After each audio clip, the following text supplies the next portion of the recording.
Hello, আসসালামু আলাইকুম। সকলে কেমন আছেন? আলহামদুলিল্লাহ, আপনাদের দোয়ায় আমি ভালো আছি। দেখেন আমি কি রান্না করতেছি। এটা বাত্তা শাক।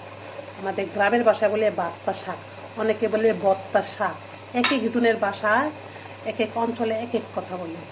কার কি অঞ্চলে কি বলে জানি না, তবে আমার কাছে মোটামুটি ভালো লাগে, খারাপ লাগে না। আমি অনেক দিন ধরে খাই না, হঠাৎ করে মন ছিল তাই কিনে নিয়ে এসলাম এবং রান্না করতেছি। দেখেন অনেকে এই শাকটাকে ডাল দিয়ে রান্না করে খায়, অনেকভাবে রান্না করে খায়।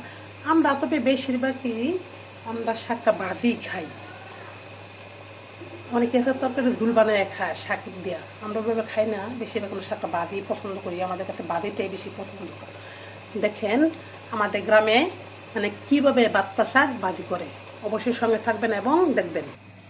দেখেন এরকমভাবে চিপে নিয়েছি, এখন আমি এগুলোকে ঝট ছাড়া নিব। দেখেন শাকের জন্য এদিকে আমি রসুন পেঁয়াজ তেলে দিয়েছি। শাকের জন্য রসুন পেঁয়াজগুলো একটু বড় বড় কাটবেন, মানে একটু মোটা করে কাটবেন। বেশি ছোটো করে কাটলে শাকের সঙ্গে দেখা যায়, আমি একটু মোটা করে কাটি, তাহলে যেন শাকের সঙ্গে দেখা যায়। এখন এটাকে ব্রাউন কালার করে নিব। দেখেন এই কালার হয়ে আসলে তখন কাঁচামরিচ দিয়ে দেবো। আমি কাঁচামরিচ, শাক, লবণ এবার একসঙ্গে দিয়ে দেবো।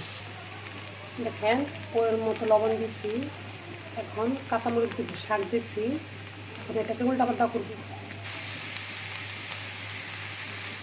তো দেখেন আমার বাচ্চা শাক রান্না হয়ে গেছে, আমি ভাজি করে ফেলেছি। বাচ্চা শাক ভাজি আমার শেষ।